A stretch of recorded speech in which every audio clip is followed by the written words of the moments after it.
Ngapain sih? Ngapain sih dari tadi senyum-senyum sendiri? Kenapa sih Ustadz?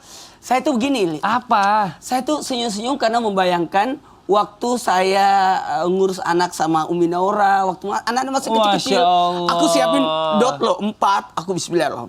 Jadi gitu, jadi kalau saya ke Makassar, udah saya bilang sama Umi Naura, pokoknya anak kita urusan kita berdua. Masya Allah. Ya tapi hebat ya. Umi Naura itu memang luar biasa gitu loh sebagai ibu ya. Kenapa sih?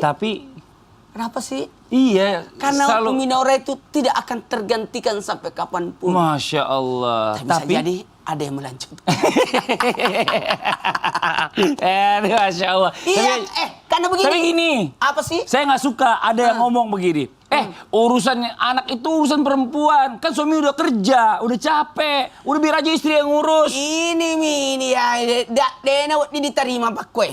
Pemahaman mabak kue dek nulis tadi mana sabayro pun nana idik mana pun na aja jangan kau suka saja yang enak-enaknya saja giliran susahnya nak kasih istrinya. Kita bahas aja sekarang. Memang mau bahas kita apa? Bahas temanya adalah anak itu urusan berdua loh. Betul, kita bahas anak urusan berdua.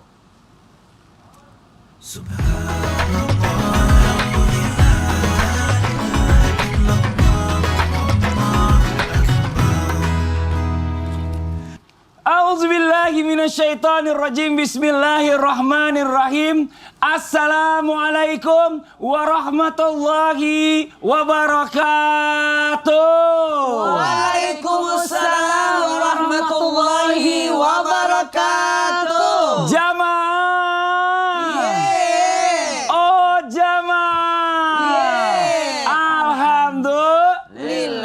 Alhamdulillahirrabbilalamin. Allahumma salli ala Sayyidina Muhammad wa ala ali Sayyidina Muhammad. Jamaah Islami Tindah yang dirahmati Allah, alhamdulillah. Hari ini kita bertemu lagi di Islami Tindah. Namun sebelum kita bahas tentang tema kita pagi hari ini, saya akan membacakan berita viral terkini di masyarakat. Coba baca. Wah, ini ada yang pertama. Penumpang cerita momen horor kabin pengap saat Lion Air JT330 gangguan mesin. Nah, ini dia. Tuh, ya. Jadi, pada saat Lion Air JT330 dengan rute penerbangan Jakarta-Palembang putar balik kembali mendarat di Bandara Soekarno-Hatta karena mengalami gangguan mesin. Salah seorang penumpang, Gustria Kurnia Putri, mengungkap suasana mencekam di kabin pesawat saat insiden itu terjadi. Wah, pasti orang itu udah pada panik ini, bener lah. Terus, makanya saya itu kalau naik pesawat tidur saja. Oh, Ustaz Syam, nih ada komentar gak nih? Kalau pada saat seperti itu, apa yang harus kita lakukan biasanya ya? Maka mestinya, kita nggak pernah tahu. Iya, ketenangan itu biasanya datang daripada orang yang telah menyediakan persiapannya. Masya Allah. Jadi kita keluar rumah kan mestinya ada persiapan. Persiapan apa? Persiapan kalau ada apa-apa di luar rumah. Contoh misalnya orang keluar rumah biasanya ada kejahatan-kejahatan atau mungkin ada kendala-kendala di luar rumah dari kendaraannya kah, dari orang-orang yang ada di jalan kah. Maka mestinya sebelum keluar rumah membaca Bismillahirrahmanirrahim, la haula wala quwata illa billah. Kemudian wudhu itu senantiasa untuk dijaga, wudhunya untuk dijaga. Kemudian selanjutnya ketika kita dalam keadaan mencekam seperti tadi, maka doa yang diungkapkan adalah paling singkatnya astaghfirullah, astaghfirullah, astaghfirullah, astaghfirullah. Kenapa astaghfirullah? Karena Al-Quran mengatakan siapa yang beristighfar maka akan diberikan semuanya oleh Allah Subhanahu wa Ta'ala. Jadi kan biasanya udah nggak kepikiran lagi. Bener. Ada yang baca langsung tiba-tiba baca doa makan, Allahu barik nanti saking paniknya. Saking paniknya, bismika Allahumma ya bismika amut, saking paniknya. Tapi gitu. saya suka Ustadz Maulana kalau udah kayak gitu. Maksudnya kan suatu saat kita nggak pernah tahu. Kita nggak pernah kejadian tahu. di kita tiba-tiba nauzubillah min zalik, terus akhirnya kita nggak ada umur, selalu kita bilang la ilaha illallah Muhammadur Rasulullah, la ilaha illallah Muhammadur Rasulullah. Supaya kalimat terakhirnya itu. Supaya kalimat terakhirnya itu. Iya, benar Kalau juga. gue sih yang singkat aja, sebut Allah. Allah. Masya Allah. Karena aku Singkat sudah terbiasa lagi. naik mobil sama Mas Pandi. Kalau ada Allah, Dia suka panik. Oke, kita bacakan keluar berita semua. yang berikutnya ya. Iya. Yang berikutnya ini ada video justru. Ya. Ini ada insiden kebakaran di kapal NTT. Ini di tayangannya nih. Lillahi wa inna ilaihi rajiun. Segenap keluarga besar Trans TV, terkhusus keluarga besar Islami Tindah, turut berduka cita atas kejadian yang menimpa saudara-saudara kami, dan kami sebagai orang beriman dan turut merasakan apa yang dirasakan. Betul. Satu hal buat kita berbicara tentang musibah, kematian dan sebagainya, kita tidak bisa mengelak daripada hal itu. Tinggal bagaimana kita bisa menjadi ustul khatimah, berbaik sangka atas apapun yang Allah berikan. Karena yang namanya musibah itu bisa jadi terjadi kapanpun. Dan yang paling dekat dengan kita adalah kematian. Kullu nafsin za'iqatul maut, setiap yang bernyawa pasti akan merasakan proses yang namanya kematian. Dan kematian itu kita tidak tahu kapan terjadi, di mana dan bagaimana kejadiannya. Maka dalam hal ini satu hal buat kita senantiasa diajak untuk mengingat akan kematian. Karena mohon maaf, tidak ada yang tahu kapan kematian itu datang sendiri. Betul. Bahkan malaikat maut sendiri pun tidak tahu akan kapan ajal seseorang itu tiba, kecuali atas perintah Allah Subhanahu wa taala. Dalam hal ini mari kita sama-sama senantiasa mempersiapkan diri, membekali diri kita untuk menuju ke kematian itu sendiri. Masya Allah. Terima kasih banyak Ustadz Maulana. Waduh, memang yang namanya kematian ini kita nggak pernah tahu kapan datangnya. Yang jelas kita siapkan selalu bekal menuju kematian kita. Ini Masya Allah Dan luar berada biasa. pada posisi yang terbaik. Ya. Karena manusia itu terakhirnya. Innamal a'malu bil khawatim, manusia itu tergantung dari terakhirnya.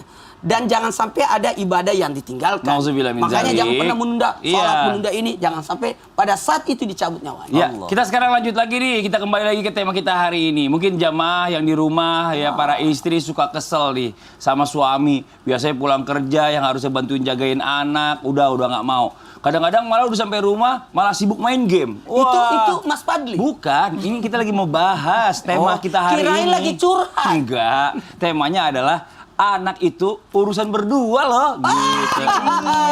Berarti yang harus kita bahas ini kepada Ustaz Sam. Yang masih muda. Yang biasanya anaknya, kamu aja. Enggak, orang dia suka main game juga soalnya. Kalau nggak main game nonton bola. Biasanya gitu dia. Nih, Ustaz Banyak Syam nih, kadang ada suami yang Iya. bilang anak itu urusan istri. Istri kan madrasah pertama. baru dia Madrasatul aja. ula. Nah, tapi emang begitu Ustaz Syam konsepnya kalau misalnya perempuan itu harus lebih banyak mengurus anak atau mendidik anak daripada laki-laki. Mohon izin penjelasannya dong Ustaz Syam. Yuk, praktek yuk. Bismillahirrahmanirrahim. Praktek yuk. Praktek.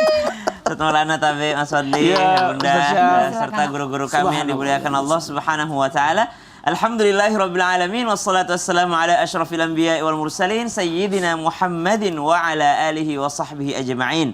أصبحنا وأصبح الملك لله رب العالمين سبحانك لا علم لنا إلا ما علمتنا إنك أنت العليم الحكيم رب اشرح لي صدري ويسر لي أمري واحلل عقدة من لساني يفقهوا قولي واجعل لي وزيرا من أهلي آمين آمين آمين يا رب العالمين. Semua sepakat, ummi, ibu, atau mama, atau bunda, itu adalah madrasatul ula. Kita semua pernah mendengarkan ungkapan itu. Ibu adalah madrasah pertama bagi anak-anaknya. Ibu adalah sekolah pertama bagi anak-anaknya. Hati-hati wahai para bunda, di depan anak jangan seperti ini, lakukan seperti ini, karena bunda adalah sekolah pertama bagi anak-anaknya. Namun, cuma itu saja yang sering kita dengar tentang bunda. Kalau tentang ayah justru lebih banyak daripada itu. Kalau tentang mama, kalimat ini aja yang menyatakan bahwa ibu adalah madrasah pertama bagi anak-anaknya. Ibu adalah sekolah pertama bagi anak-anaknya. Berarti bukan berarti ibu semua. Justru ibu cuma ada ungkapan ini. Kalau ayah, 14 dialog dalam Al-Quran tentang ayah dan anaknya, sedangkan tentang ibu dan anaknya hanya bercerita 2 ayat tentang ibu dan anak. Itu pun bukan dialog antara ibu dengan anaknya. Hanya ibu Nabi Musa menghanyutkan Nabi Musa ke sungai, kemudian Maryam kepada Nabi Isa ketika difitnah Maryamnya. Maka subhanallah, ternyata di dalam Al-Quran jauh lebih banyak interaksi antara ayah dengan anaknya. Dan dalam hadis-hadis baginda Nabi SAW banyak sekali menyebutkan tentang ayah. Contoh misalnya yang paling populer, kita sering mendengarkan qala Nabi sallallahu alaihi wasallam atau kama qala kullu mauludi yuladu 'alal fitrah. Setiap anak itu lahir dalam keadaan fitrah. Fa abawahu yuhawwidanihi